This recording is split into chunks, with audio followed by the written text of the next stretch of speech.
दोस्तों, आज हम एक के बारे में ये अध्ययन करने वाले हैं कि एक जो है भाज्य संख्या है या अभाज्य है या दोनों ही नहीं है। छोटी क्लासों में हमने क्लास में पढ़ा है कि सर हमें ये बता देते हैं कि एक जो है ये ना तो भाज्य में काउंट होती है और ना ही अभाज्य में काउंट होती है।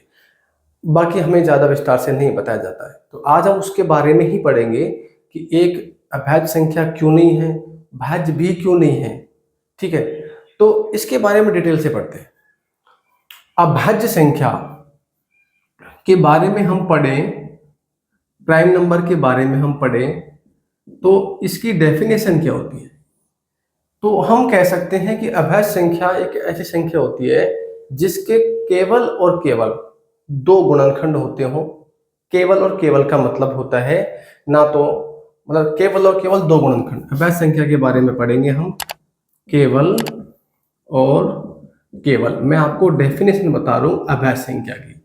ऐसी संख्या जिसके केवल और केवल दो गुणनखंड हो, दो गुणनखंड हो, और वो कौन कौन से हो।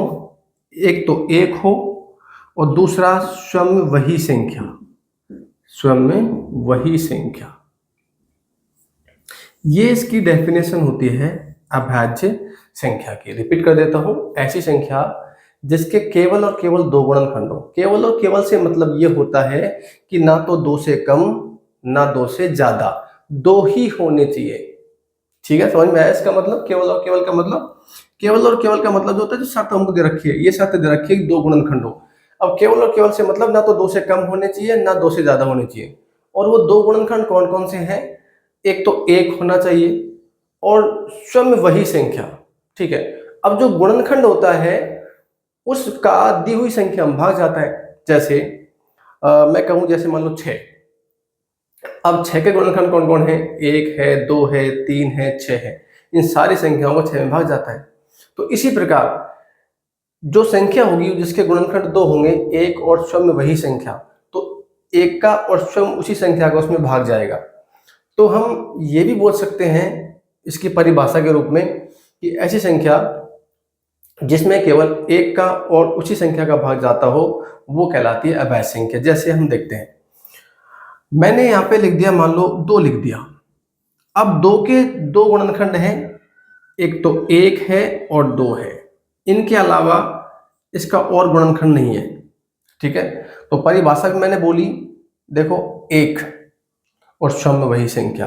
ना तो इन दो से कम इनके गुणनखंड है ना दो से ज्यादा है, तो ये दो जो है अभाज्य संख्या कहलाएगी। 3, 3 भी अभाज्य संख्या है क्योंकि इसका गुणनखंड क्या होता है? 1 और 3, एक और स्वयं वही संख्या। 5, 1 और 5, 7, 11, 13, 17, ऐसे सारी की सारी संख्याएं प्राइम नंबर है, अभाज्य संख्या है। अब हम बात करते हैं भाज्य संख्याओं के बारे में कि भाज्य संख्या क्या होती है।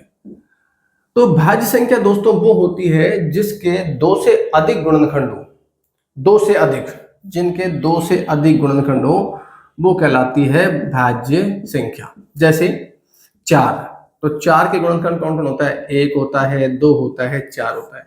तो आप देख सकते हो दो से अधिक गुणनखंड है। 6 का देखो, 1 होता है, 2 होता है, 3 होता है, 6 होता है। ठीक है, तो 4 गुणनखंड है। तो ये संख्याएं कहलाती हैं भाज्य। अब हमारा मुद्दा क्या है? एक के बारे में डिसाइड करना कि ये भाज्य है या अभाज्य है। तो एक के बारे में यदि बात करें तो एक का जो गुणनखंड होता है वो स्वयं एक ही होता है और कोई नहीं होता। तो अभाज्य होने के लिए क्या शर्त थी? कि केवल और केवल दो गुणनखंड होने चाहिए, ना तो दो से कम ना दो से ज्यादा। तो इसका तो गुणनखंड केवल क्या है? एक ही है। तो ये अभाज्य संख्या तो नहीं हुई। भाज्य संख्या क्यों नहीं हुई? क्योंकि भाज्य संख्या होने के लिए कितने गुणनखंड चाहिए थे? दो से अधिक, यानी कि 3 या 3 से ज्यादा। लेकिन यहाँ पे तो गुणनखंड कितना है? एक ही है। इसलिए ना तो ये संख्या अभाज्य है और ना ही ये भाज्य है। इसलिए छोटी क्लासों में सर हमको ऐसे बताते थे कि बेटा ये एक जो है ना तो भाज्य की श्रेणी में आता है और ना ही अभाज्य की श्रेणी में आता है। इसीलिए हम पढ़ते आए हैं कि सबसे छोटी अभाज्य संख्या है वो है 2। और 2 जो है इकलौती ऐसी अभाज्य संख्या है जो अभाज्य होने के साथ साथ में सम है। 2 के अलावा कोई भी संख्या ऐसी नहीं है जो सम है और क्या है, अभाज्य प्राइम नंबर। ये बहुत अच्छा सवाल बनता है कॉम्पिटिटिव एग्जाम में।